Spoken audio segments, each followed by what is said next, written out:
Hello students, आज हमने start किया है 10th क्लास का मैथमेटिक्स एनसीईआरटी बिल्कुल बेसिक से, जो कि आज हम न्यू स्टूडेंट्स के लिए स्टार्ट कर रहे हैं।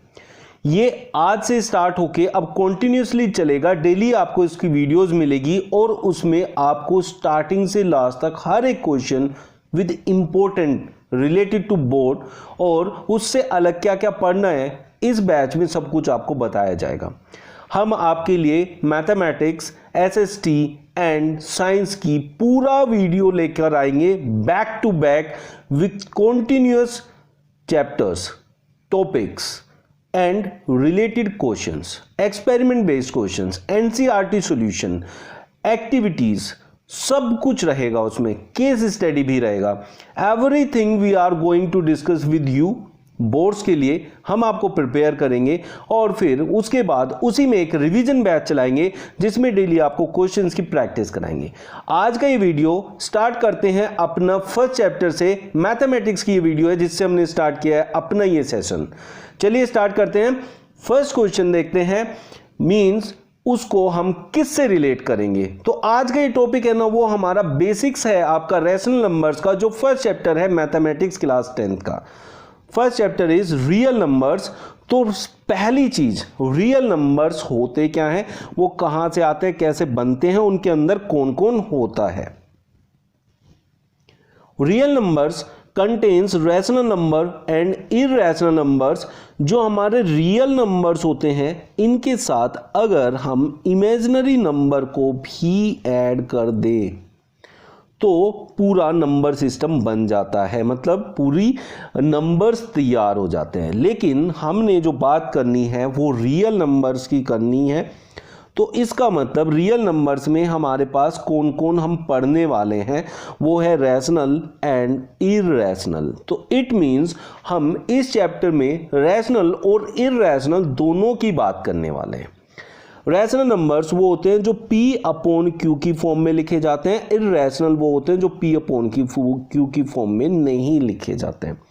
सारे इंटीजर्स रैशनल नंबर के अंदर आते हैं। It means even, odd and आपका जो होल नंबर्स होते हैं वो सब इसके अंदर आ जाएंगे। Irrational numbers P upon Q की फॉर्म में जो नहीं होते हैं वो इरैशनल नंबर होते हैं। रिलेटेड टॉपिक जब आएगा पूरे डिटेल में हम आपको समझा देंगे। बस आपको एक आइडिया दे देते हैं कि जो वैल्यू जिनका रूट पूरा कंप्लीट नहीं आता है वो सब इरैशनल में काउंट किए जाते हैं, जैसे √2 या फिर कोई ऐसी वैल्यू जैसे हमने लिया 2.023, फिर इसको इंक्रीज किया 0023, फिर ऐसे ही चलता जाएगा। ऐसे नंबर्स भी इरैशनल में काउंट किए जाते हैं। अब हम देखते हैं फर्स्ट चैप्टर में हमने करना क्या है। उसके अंदर सबसे पहले आता है Euclid's division lemma. Euclid's division lemma हमें बताता है कि कोई भी एक पॉजिटिव इंटीजर है। अब उसमें हमने दो नंबर्स लिए a and b। There exists unique integer q and r satisfying a equals to bq plus r where r is greater than equals to 0 and less than b। इसका क्या मतलब होता है? a equals to bq plus r होता क्या है, मैं आपको समझाता हूं।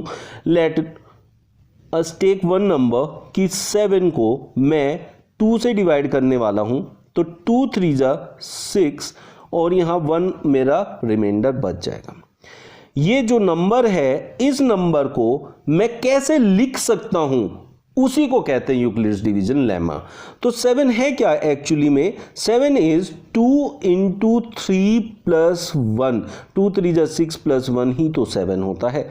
ये नंबर a होता है, ये नंबर b होता है, ये नंबर q होता है और ये रिमाइंडर होता है r। तो बन जाता है a equals to bq plus r। इसका कहने का ये मतलब है कि कोई भी नंबर होता है, अगर उसको हम किसी दूसरे नंबर से डिवाइड करते हैं तो उसका पूरा फॉर्मेट क्या होता है, स्टैंडर्ड फॉर्मेट लिख दिया है कि a equals to bq plus r होता है। यही है यूक्लिड्स डिवीजन लेमा। इसमें आपको जो ये वैल्यू दी है कि r इज ग्रेटर देन और इक्वल्स टू 0, तो मतलब ये 0 या उससे बड़ा होगा और लेस देन बी, बी का मतलब जिससे हम डिवाइड कर रहे हैं।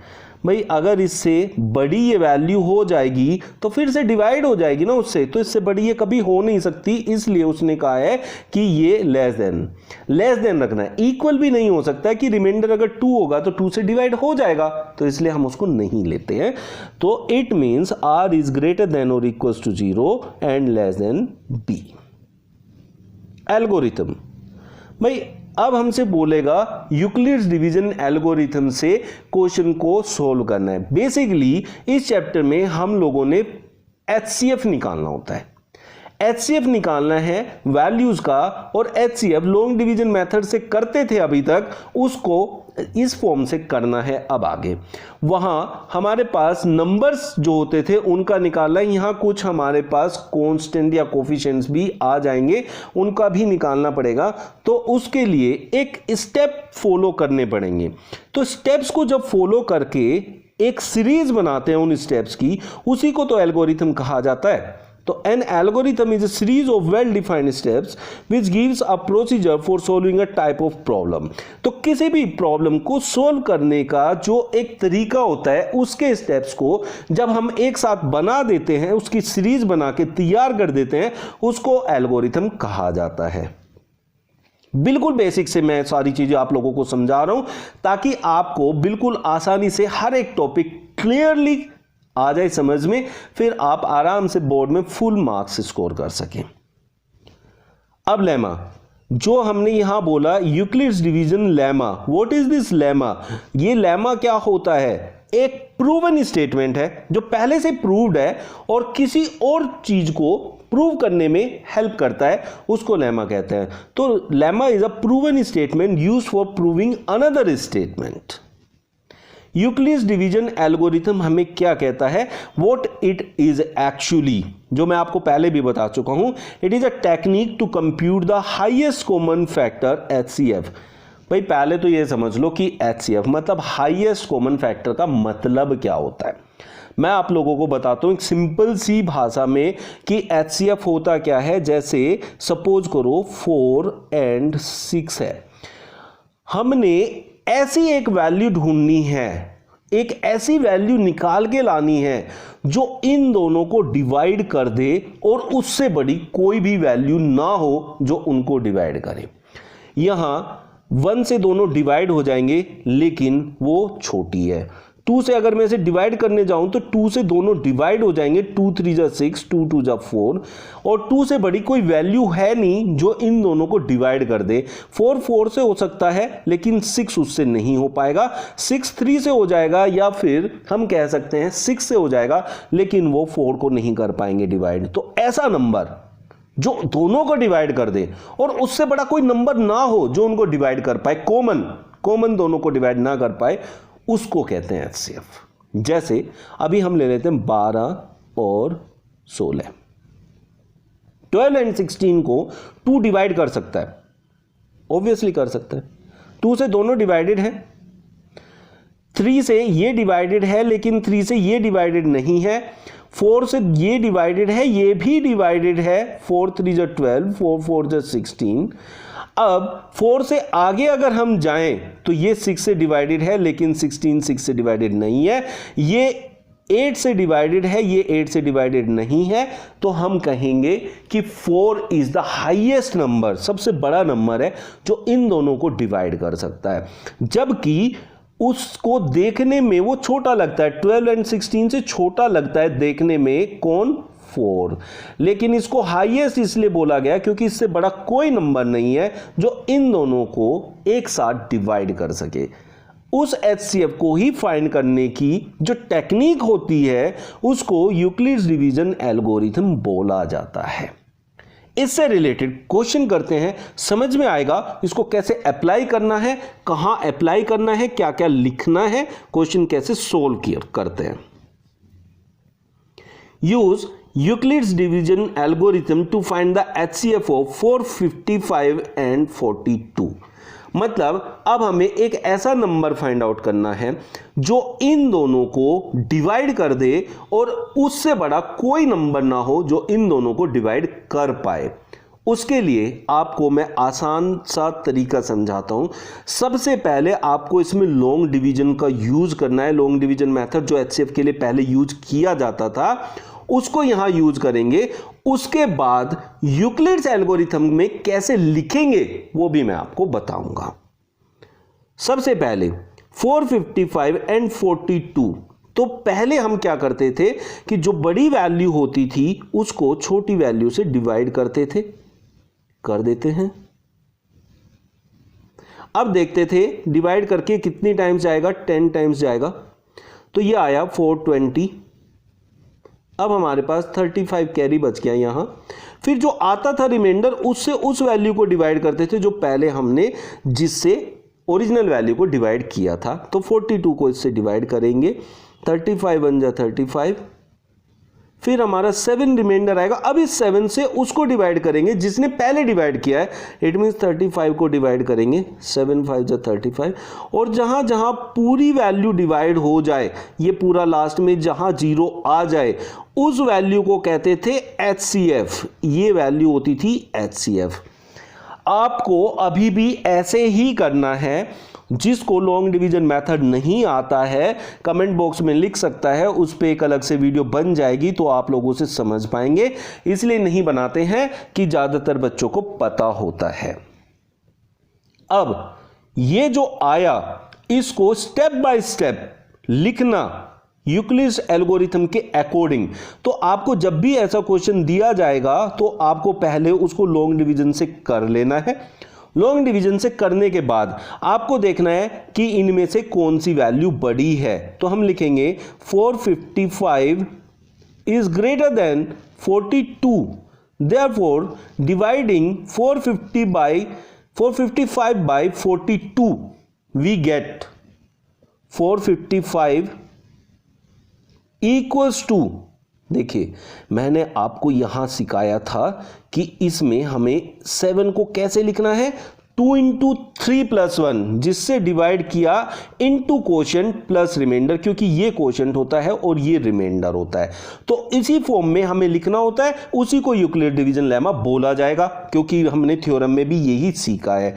तो अब हमारे पास जो वैल्यू है दैट इज 455 और उसको हमने डिवाइड किया 42 से, तो ये है b, ये है q। तो इसको लिखेंगे b into q plus r। r हमारा यहां था 35, तो it will be written as 35। So ये जो फॉर्म बनी this is of a equals to b q plus r। इस फॉर्म में लिखना ही कहलाता है यूक्लिड्स डिवीजन एल्गोरिथम। फिर हमने देखना है क्या यहां रिमाइंडर 0 बना है कि नहीं बना है।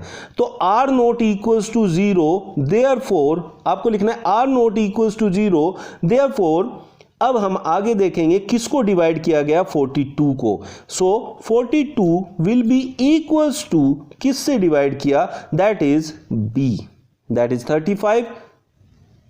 कितना टाइम्स हमने डिवाइड किया है, that is 1, that is will be written over here plus remainder. Remainder हमारा कितना आया था 7, तो 7 इसके साथ लिखा जाएगा। ये बन गया a equals to b q plus r वाली फॉर्म।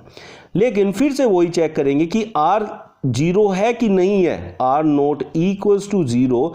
तो हम फर्दर उसको कंटिन्यू करते हुए आगे लिखेंगे कि अब हमने किसको डिवाइड किया है, 35 को। So it means 35 will be written over here, 35 will be equals to b लेना है जिससे डिवाइड किया है, दैट इज 7 और into 5 plus 0। r equals to 0, तो इट मींस जिससे हमने डिवाइड किया है जो b है means 7, b equals to 7 will be the HCF of the given numbers. कौन से नंबर्स, 455 एंड 42। ये होता है Euclid's algorithm to find the HCF of any two numbers. अब हमने बेसिक्स को कवर किया इस वीडियो के अंदर। फर्स्ट एक्सरसाइज को स्टार्ट करेंगे नेक्स्ट वीडियो के अंदर, जो कि कल आने वाली है। हर रोज आपको एक वीडियो मिलने वाली है मैथ, साइंस एंड एसएसटी से रिलेटेड। मैथ्स आएगा, साइंस आएगा, एसएसटी आएगा और पूरा अच्छे से आपको कवर अप कराया जाएगा। कहीं से कुछ पढ़ने की जरूरत नहीं है, फ्रॉम वेरी बेसिक्स आप चलेंगे और टॉप पे पहुंचेंगे। बोर्ड्स में 90 प्लस का स्कोर मैं आपको दिलाऊंगा इफ यू फॉलो मी। अगर आप लोगों ने सीरियसली पढ़ाई की तो आप लोग हर एक प्लेटफॉर्म को भूल जाएंगे आने वाले टाइम में। सिर्फ सीबीएसई कॉर्नर को याद रखेंगे, क्योंकि मैं आप लोगों से जुड़ के बिल्कुल उसके बेसिक्स और कमेंट बॉक्स में जो आप लिखेंगे उनको फॉलो करते हुए आप लोगों को बहुत अच्छे से गाइड करने वाला हूं। चलिए मिलते हैं नेक्स्ट वीडियो में new tricks and new questions के साथ। Thank you.